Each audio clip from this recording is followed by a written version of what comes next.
जी अस्सलाम वालेकुम dear students. Operating system की वीडियो सीरीज़ में हम पढ़ रहे हैं चैप्टर नंबर 6 सीपीयू शेड्यूलिंग के बारे में।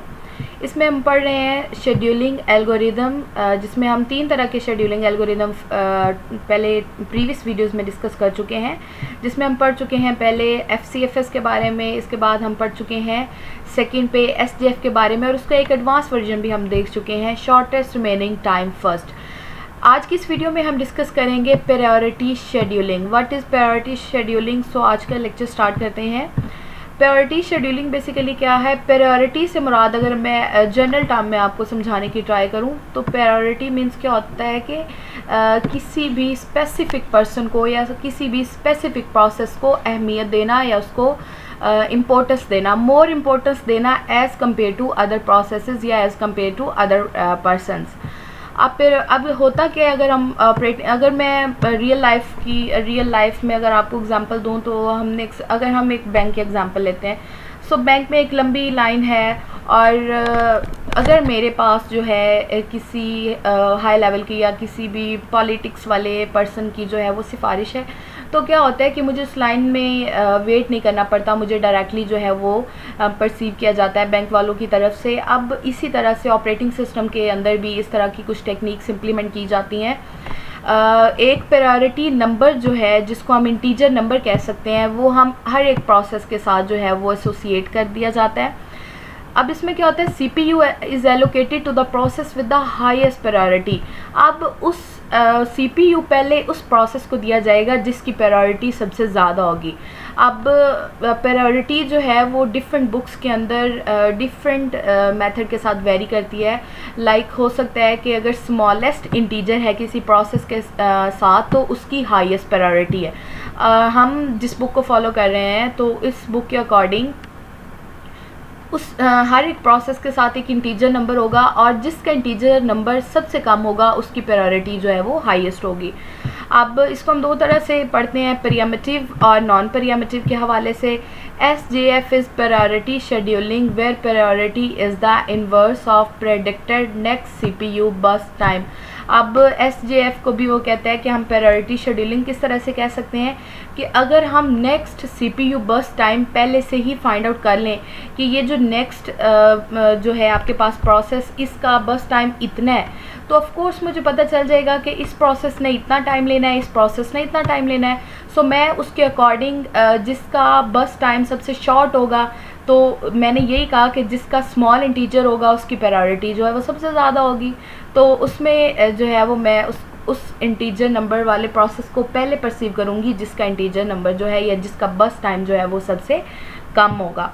अब इस प्रायोरिटी शेड्यूलिंग में एक प्रॉब्लम अगर होती है जिसको हम कहते हैं स्टारवेशन, और ये स्टारवेशन और एजिंग के हवाले से बड़े इंपॉर्टेंट MCQs आपके PPSC एग्ज़ाम्स में पूछे जाते हैं और FPSC के एग्ज़ाम्स में, सो ये आपने लाजमी करने हैं। स्टारवेशन क्या होता है? लो प्रायोरिटी प्रोसेसेस में नेवर एग्जीक्यूट। अब देखें, जिनकी प्रायोरिटी जो है वो सबसे कम होगी, जिनकी इंपॉर्टेंस सबसे कम होगी, या जिनका जो इंटीजर है वो सबसे हाईएस्ट होगा या लार्जर होगा, तो वो उनकी प्रायोरिटी तो सबसे कम होगी, और जिनकी प्रायोरिटी जो है वो सबसे कम होगी उनको तो कभी परसीव ही नहीं किया जाएगा। हमेशा से जो हाईएस्ट प्रायोरिटी वाले प्रोसेस है हम उनको ही परसीव करेंगे। सो इसका फिर बाद में एक सोल्यूशन दिया गया जिसको हम कहते हैं एजिंग। एजिंग क्या कहता है? एज टाइम प्रोग्रेसेस, जैसे जैसे टाइम बढ़ता जाएगा the priority of the process जो है वो इंक्रीज़ करती जाएगी। अब होता क्या है, एजिंग ने ये कहा कि जैसे जैसे टाइम गुजरता जाएगा हम जो हमारे पास जो लो प्रायोरिटी प्रोसेस हैं उनमें 1 का इंक्रीमेंट कर दिया जाएगा। दैट मीन्स उनको जो है वो हाई प्रायोरिटी प्रोसेसेस में जो है वो चेंज कर दिया जाएगा।